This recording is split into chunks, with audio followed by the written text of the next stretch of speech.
Hey everyone, Elizabeth here. The Last Laugh delivers stories that leave you speechless. If you're here for it, hit subscribe and let's go. The email arrived on a Tuesday morning. Subject line, Family Property Discussion March 15th. I opened it. James, given the complexity of Grandpa's estate matters and your limited understanding of real estate, perhaps it's best you stay away from this meeting. Marcus and Sandra will be handling everything. Dad. 20 minutes later, my brother Marcus texted, bringing my attorney to the meeting. Someone needs to represent the family's actual interests. You wouldn't understand the legal stuff anyway. Then my sister Sandra, Mom and I agree you shouldn't come. This is about Grandpa's 10 rental properties in Arizona. Serious business. Not your thing. I stared at my phone. Not my thing. Right. I'd heard that my entire life. When I chose social work over law school. When I moved to Phoenix to be near Grandpa instead of staying in Boston near them. When I drove Grandpa to doctor appointments every Tuesday while they sent birthday cards twice a year. Not your thing, apparently meant caring about people instead of profit margins. I texted back one word to each of them, understood. Then I called Grandpa's estate attorney Martin Webb. The man who'd witnessed everything. The man who knew exactly what Grandpa had done in November 2019, 4 months before he died. Mr. Webb, it's James Rodriguez. James. His voice was warm. I was hoping you'd call. Your family sent me the meeting agenda. Very presumptuous. Will you be there? Wouldn't miss it. I have documents to present. The ones from 2019? All of them. Quitclaim deeds. Signed, notarized, recorded with Maricopa County. Completely legal and irrevocable. They don't know. No. Martin said quietly. Your grandfather wanted it that way. He said you'd understand why when the time came. I understood perfectly. Grandpa had tested them. And they'd failed spectacularly. The meeting was set for Saturday, March 15th at my parents' house in Scottsdale. 2 days away. I marked my calendar. I'd be there.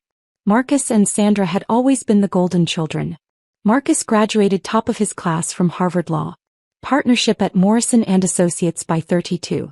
Corporate law, mergers and acquisitions, the kind of work that came with 7-figure bonuses and profile pieces in Boston Magazine. Sandra went the finance route. MBA from Wharton. Senior Vice President at Brightwell Capital. She managed a $400 million portfolio and wore Armani suits that cost more than my monthly rent. Then there was me. I got my degree in social work from Arizona State.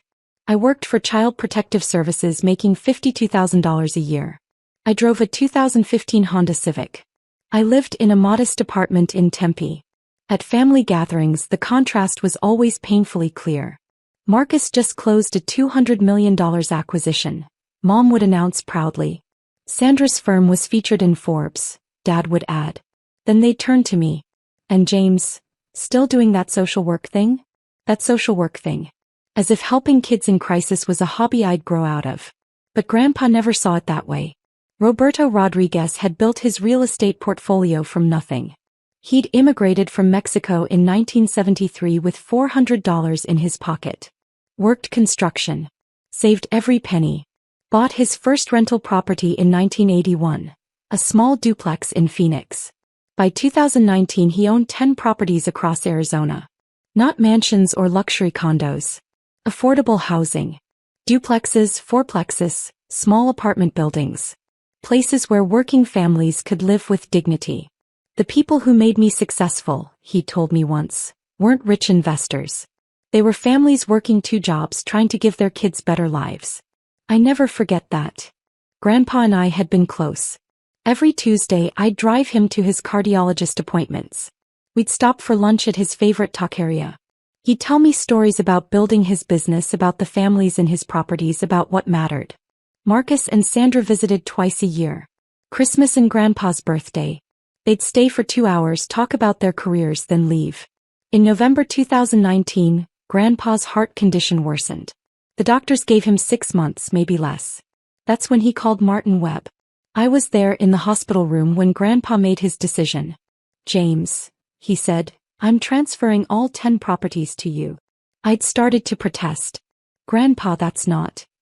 Let me finish. His voice was firm despite his weakness. Marcus and Sandra, they're successful. They don't need this. But more importantly, they don't understand what these properties mean. They'd sell them to the highest bidder within a month. Turn them into luxury condos or parking lots. He was right.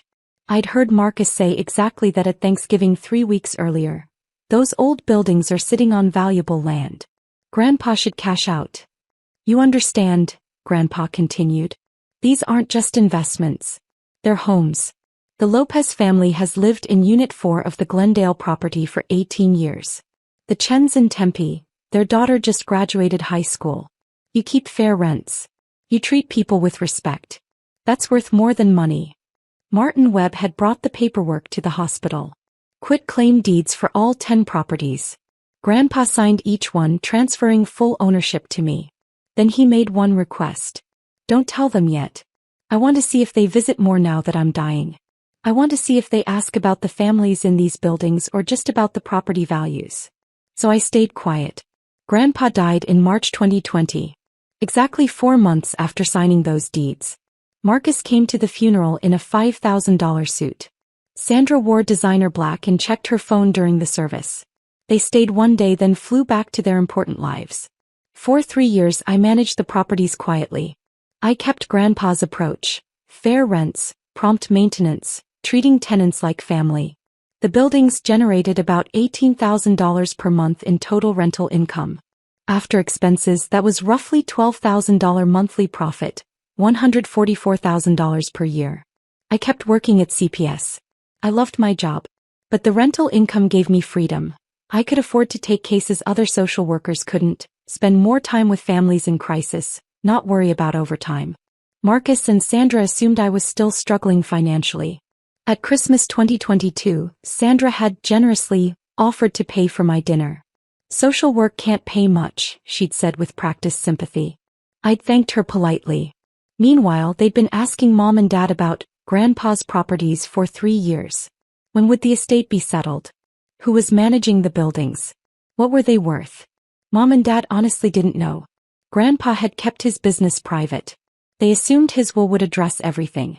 But there was no will. There didn't need to be. The properties were already transferred. Then 2 weeks ago Marcus discovered something. He'd been representing a real estate development client looking at properties in Tempe. During his research he'd pulled county records. And found Grandpa's properties listed with an owner, James Rodriguez. Recorded date, November 2019. That's when the rage started. The emails. The texts. The accusations. And now the family meeting where they demand I return what was rightfully theirs. I checked my watch. Saturday, 2 p.m. 30 minutes until the meeting. I put on a clean shirt, grabbed my folder and headed to Scottsdale. Time to let Martin Webb read those documents. What Marcus and Sandra didn't know, what nobody knew except Martin Webb and my accountant, was that I hadn't just maintained Grandpa's properties. I'd grown them. In 2021, I'd used the rental income and bank financing to purchase 2 additional properties. A 6-unit building in Mesa and a duplex in Chandler. Both needed work, both were undervalued, both had good bones. I renovated them carefully. New roofs, updated plumbing, energy-efficient windows. Nothing luxury, just solid, affordable housing. Then I rented them at fair market rates.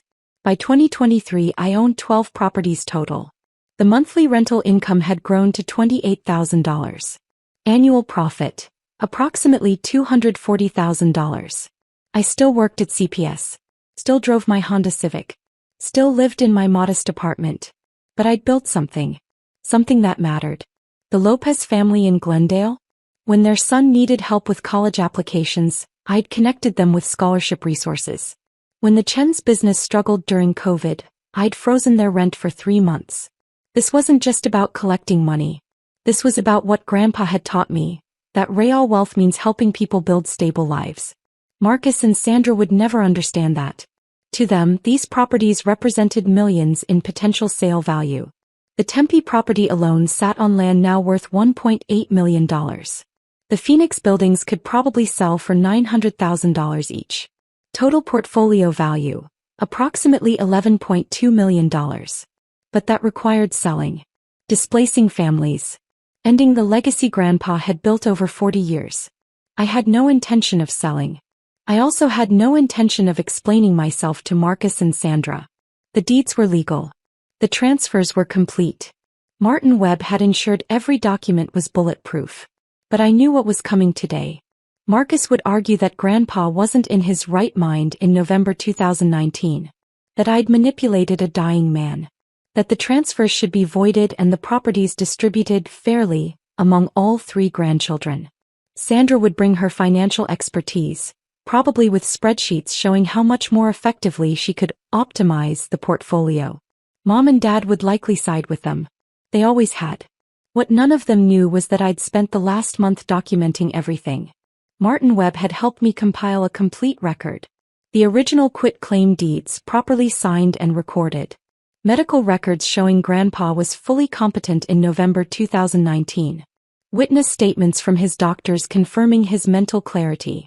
County property records showing legal ownership transfer. My management records for the past 3 years. Tenant testimonials about the properties. I also had something else. Something Marcus definitely didn't want to come to light. In January 2023, I'd hired a forensic accountant to review the property's financial history. Just routine due diligence, or so I'd thought. What she'd found was shocking. From 2016 to 2019, Marcus had occasionally helped Grandpa with property management. Collecting rents when Grandpa's health was poor. Handling maintenance requests. Being the dutiful grandson. Except the numbers didn't match.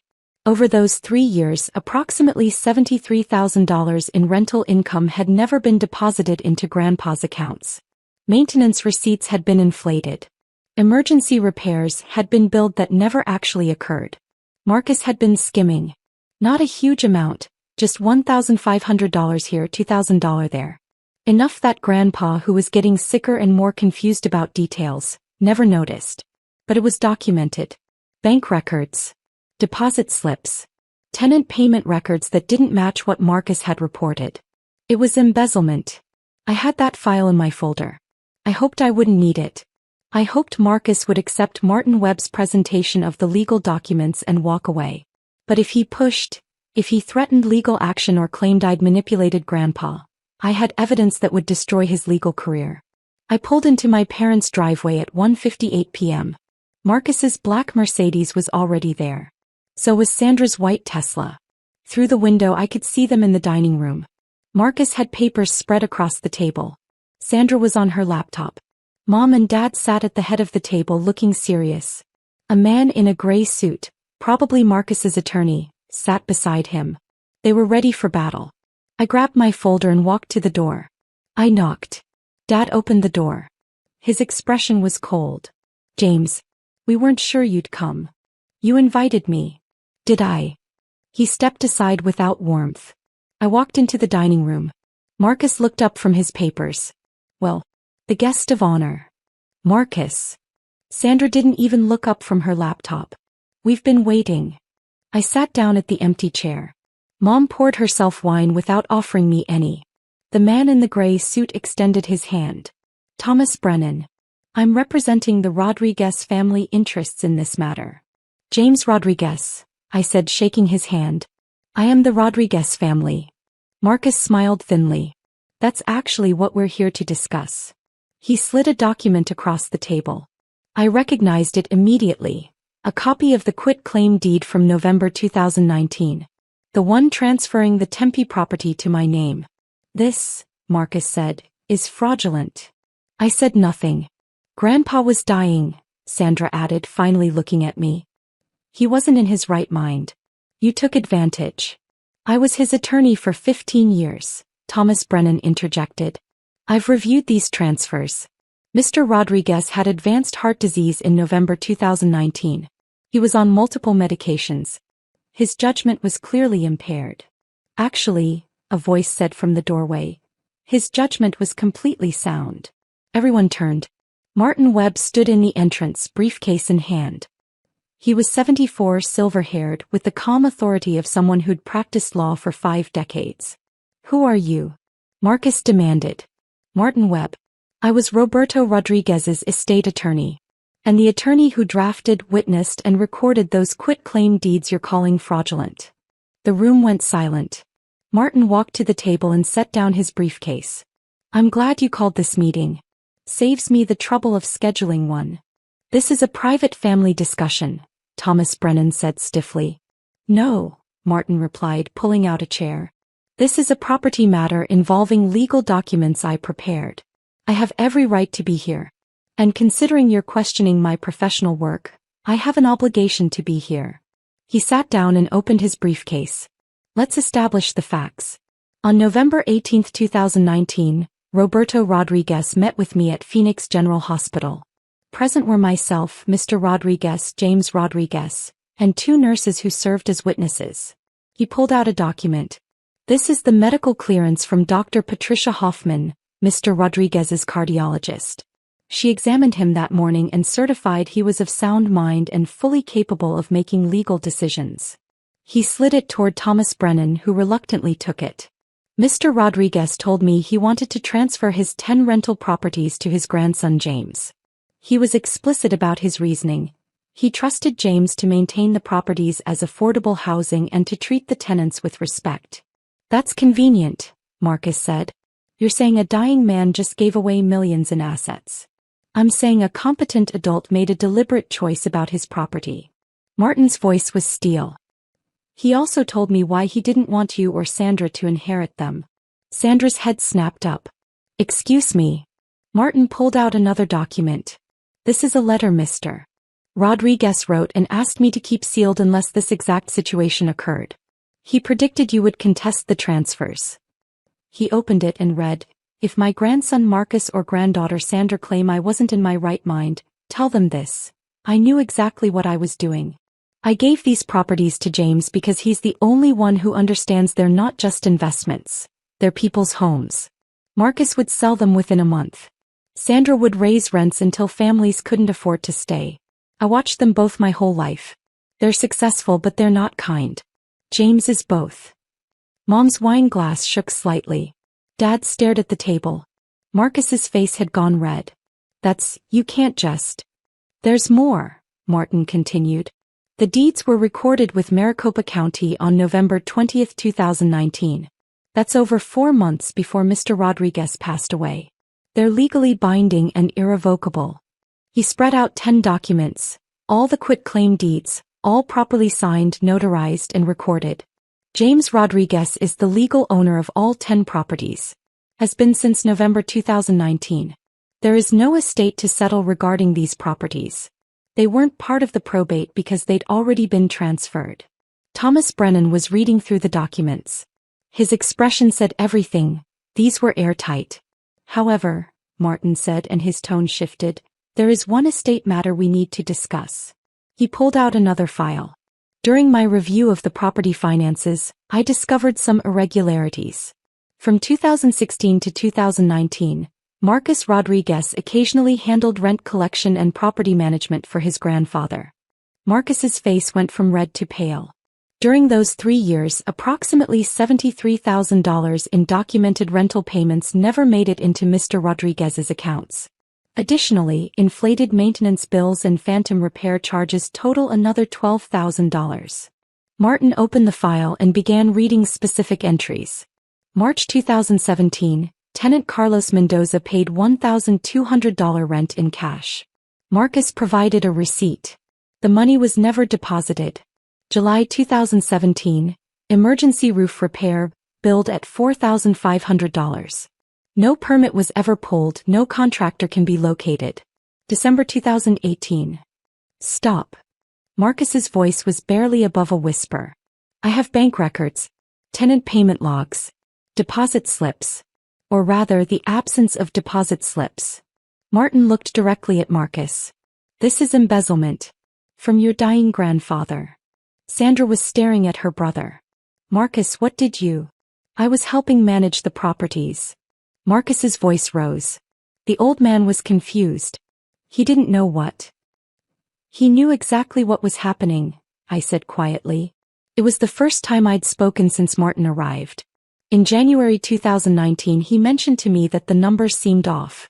He asked me to check but then he got sicker and I didn't want to upset him with it. After Mr. Rodriguez's death, Martin continued, James hired a forensic accountant. She documented everything. The total stolen amount is $85,300. Thomas Brennan was gathering his papers. I think this meeting is over. Not quite, Martin said. Because there's a legal question here. Does James want to file charges? Everyone looked at me. Marcus's face was ashen. A criminal record would end his legal career. Embezzlement from a family member. It would be Bar Association review, license suspension, professional disgrace. The room was completely silent. I said slowly, for this to end here. No more challenges to the property transfers. No more claims about Grandpa's mental state. No more meetings or lawyers or threats. I looked directly at Marcus. You stole from Grandpa. You know it. I know it. Now everyone knows it. If you ever challenge my ownership of these properties again, these documents go to the Arizona State Bar Association. Marcus said nothing. Do we understand each other? He nodded barely. I turned to Sandra. Yes. Good. I stood up. Martin, thank you for coming. My pleasure, James. I looked at my parents. Mom was crying quietly. Dad wouldn't meet my eyes. The properties are mine, I said. Legally, ethically, and by Grandpa's explicit wishes. I've been managing them for 3 years. I'll continue managing them the way he wanted, as affordable housing for working families. I picked up my folder. And one more thing. The Lopez family in Glendale? The Chens in Tempe?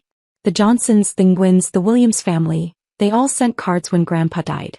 They came to his funeral. They remembered him. I looked at Marcus and Sandra. You sent flowers and left after 20 minutes.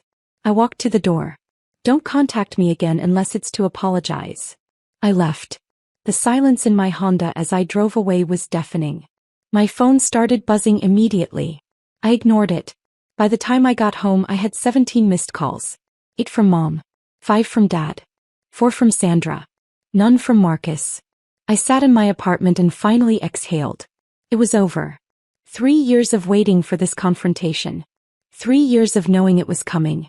3 years of quiet management, careful documentation, building evidence I hoped I'd never need. But I had needed it. And it had worked. My phone buzzed again. This time I looked. A text from Martin Webb. You handled that with remarkable grace. Your grandfather would be proud. Then another text from an unknown number. This is Patricia Lopez. Mr. Martinez at Unit 7 said you had a difficult meeting today. We're all thinking of you. You're a good man like your grandfather. I sat there staring at that message. Mrs. Lopez. The family that had lived in Grandpa's Glendale property for 18 years. The family Marcus would have evicted to renovate for premium tenants. This was why it mattered. Over the next week, the silence from my family was absolute. No more calls. No more texts. No attempts at reconciliation. But my tenants reached out. Word had somehow spread that there'd been a family dispute over the properties. They wanted me to know they supported me. The Chens sent a fruit basket. The Johnsons invited me to their daughter's graduation party. The Nguyen family brought me homemade pho. These were my family now. I also made some decisions. First, I officially established the Rodriguez Housing Trust, a non-profit organization dedicated to maintaining affordable housing in Phoenix. I transferred all 12 properties into the trust with myself as director. This accomplished 2 things. It protected the properties from any future legal challenges, and it ensured they'd remain affordable housing even after I was gone. Second, I set up a scholarship fund for tenants' children. $50,000 annually for kids pursuing education or vocational training. The Lopez son was the first recipient. Third, I finally told my colleagues at CPS about the properties. My supervisor had always wondered how I could take so many unpaid family emergency days or work extra evening shifts without seeming financially stressed. When I explained, she just smiled. That makes sense. You're the only person I know who'd inherit millions and keep working at CPS. It's not about the money, I said. I know. That's exactly my point. 2 months after the meeting, I received a letter. From Sandra. James, I'm writing because I can't stop thinking about what happened. About what Marcus did. About how we treated you your entire life. I'm not asking for forgiveness. I don't deserve it. But I want you to know that I've been doing a lot of thinking about what matters. About what success actually means. I always thought I had it figured out. I don't. You do. I'm sorry. Sandra. It wasn't much. But it was something. Marcus never apologized. 6 months later, I heard through Dad that Marcus had quietly left his law firm. Not fired officially, just a mutual decision to pursue other opportunities. But in legal circles, everyone understood what that meant. The embezzlement hadn't been reported, but it had been discovered. And that was enough. Mom and Dad eventually reached out. Awkward phone calls. Careful conversations that avoided the topic of the properties or grandpa or anything meaningful. I accepted their calls but kept boundaries firm. Some relationships couldn't be repaired. Some damage was permanent. And that was okay. 5 years later, I stood in the courtyard of the Glendale property. The Rodriguez Housing Trust now owned 18 properties across Phoenix. We housed 142 families. Our annual scholarship fund had grown to $150,000, supporting 23 students. I'd finally quit CPS, not because I wanted to, but because managing the trust had become a full-time job. I'd hired 2 staff members, a property manager and a social worker who helped tenants connect with resources. We'd also started a financial literacy program, teaching tenants about credit, savings, and home buying. 3 families had moved from our properties into homes they'd purchased. Exactly what Grandpa had hoped for. The Lopez family was hosting a quinceañera for their daughter. The courtyard was decorated with lights and flowers. Families from multiple properties had come to celebrate. Mrs. Lopez found me by the drinks table. "Your grandfather would love this," she said. "I think so too.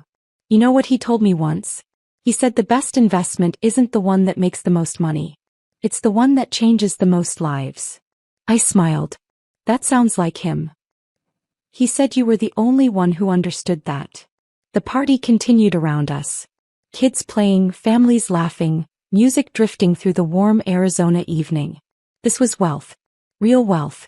Not the number in a bank account or the value of properties on paper. But this, community, stability, people building better lives. Marcus had his corporate clients and merger deals. Sandra had her investment portfolio and financial optimization strategies. And I had this. I'd choose this every time. My phone buzzed. A text from Martin Webb. Saw the newsletter about the trust's expansion. Roberto would be incredibly proud. So am I. Then another text, this one from Sandra. I saw the article in Phoenix Business Journal about the Rodriguez Housing Trust. What you've built is remarkable. I mean that. I'm still working on understanding what you figured out years ago. That some things matter more than profit. Maybe someday we can talk. No pressure. Just wanted you to know I'm trying. I looked up at the party. At the families. At the legacy Grandpa had started and I'd continued. Then I typed back to Sandra. Coffee sometime. I'd like that. Because maybe some relationships could be repaired after all. Maybe growth was possible. Maybe understanding could develop even years later. But regardless of whether my family ever truly understood, I knew one thing for certain. Grandpa had made the right choice. These properties weren't just mine. They belonged to the families who called them home. I was just the steward, continuing what he'd started. And that was exactly enough. The music got louder. Mrs. Lopez waved me over to try the food. I put my phone away and joined the celebration. This was my inheritance. And it was worth more than they'd ever understand.